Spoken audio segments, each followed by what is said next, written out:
आता आपल्या खास क्षणांसाठी मिळतील अस्सल आणि पारंपरिक पेहराव. महिलांना साजेसा Indo western premium clothing brand रादवी.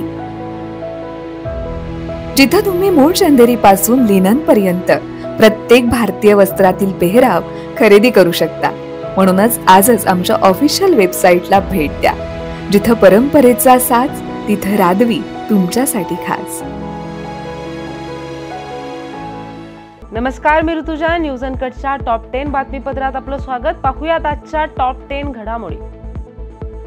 संसदेत झालेल्या ऑपरेशन सिंदूरवरील चर्चा आणि गोंधळ यावरून पंतप्रधान नरेंद्र मोदींनी राष्ट्रीय लोकशाही आघाडीच्या खासदारांच्या बैठकीमध्ये विरोधकांच्या इंडिया आघाडीची खिल्ली उडवली. विरोधक स्वतःच्या पायावर दगड मारून घेणार असेल तर आपण तरी काय करणार, अशी उपहासात्मक टिप्पणी मोदींनी यावेळी केली.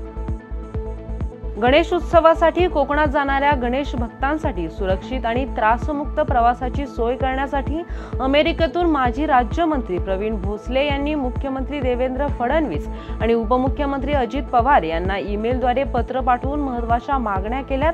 येत्या 27 ऑगस्ट पासून सुरू होणाऱ्या गणेश चतुर्थीसाठी मुंबई आणि MMRDA परिसरातून लाखो लोक कोकणात आपल्या गावी जातात.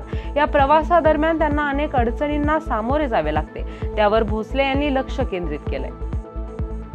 राज्य परिवहन महामंडळाचा तोटा भरून काढण्यासाठी महामंडळाच्या अतिरिक्त जमिनींचा व्यापारी तत्वावर वापर करण्याच्या सुधारित धोरणास मंत्रिमंडळाच्या बैठकीत मंजुरी देण्यात आली.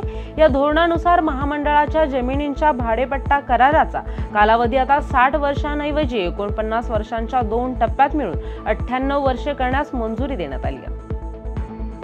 महाराष्ट्र स्टार्टअप उद्योजकता आणि नाविन्यता धोरण 2025 ला झालेल्या मंत्रिमंडळ बैठकीत मान्यता देण्यात आली. या धोरणामुळे राज्यात येत्या 5 वर्षात 1.25 लाख उद्योजक घडतील आणि 50,000 स्टार्टअप सुरू होतील. देशातील सर्वाधिक स्टार्टअप्स आणि युनिकॉर्न्स राज्यात स्थापन होण्याबरोबरच रोजगार निर्मिती आणि नाविन्यता क्षेत्रात राज्याची जागतिक स्तरावर ओळख निर्माण होईल. शहरी ग्रामीण भागातील तसेच महिला आणि युवकांच्या नेतृत्वाखालील स्टार्टअप्सला विशेष प्रोत्साहनही दिले जाईल.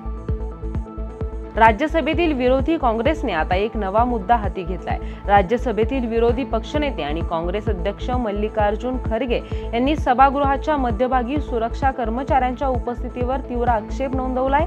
विरोधी पक्षांच्या खासदारांना त्यांच्या मुद्द्यांवर आवाज उठवण्यापासून रोखले जात असल्याचा आरोपही त्यांनी केलाय.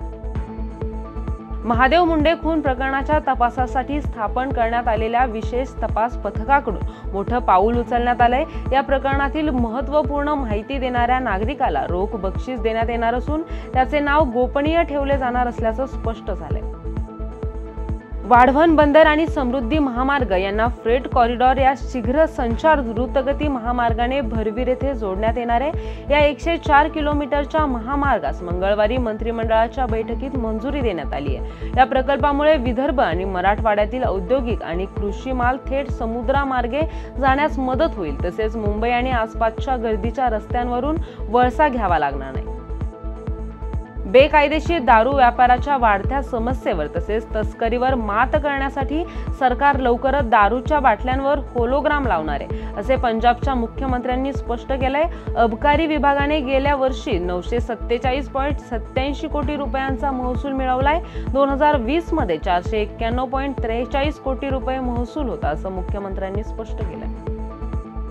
करण जोहरची निर्मिती असलेला धडक 2 चित्रपटगृहात 1 ऑगस्ट रोजी प्रदर्शित झाला होता. परंतु या चित्रपटाला बॉक्स ऑफिसवर अपेक्षित प्रतिसाद मिळालेला दिसत नाही. तृप्ती डिमरी आणि सिद्धार्थ चतुर्वेदी यांची मुख्य भूमिका असलेला हा चित्रपट पाहण्यासाठी प्रेक्षकांनी चित्रपटगृहात गर्दी केली नाही, तर बॉक्स ऑफिसवर सय्यारा आणि महाअवतार नरसिंहा या चित्रपटांची क्रेज दिसते. मोहम्मद सिराजने इंग्लंड दौऱ्यावर आणि खास करून अखेरच्या कसोटीत केलेली कामगिरी वर्षोनवर्ष क्रिकेट प्रेमींच्या स्मरणात राहील. भारताच्या ओव्हलच्या मैदानावरील 6 धावांनी विजयात मोहम्मद सिराजने मोठी भूमिका बजावली आहे. या सामन्यात त्याने सर्वाधिक 9 विकेट्स घेतल्या आणि इंग्लंडच्या फलंदाजीला सुरुंग लावला. यासह भारताने मालिकेत 2-2 अशी बरोबरी साधली. सिराजने गेल्या 41 वर्षांमध्ये कोणालाही न जमलेली कामगिरी करून दाखवली आहे. या बातमीसह वेळ झाली आहे टॉप 10 बातमीपत्रात इथेच थांबायची. पाहत रहा न्यूज अनकट.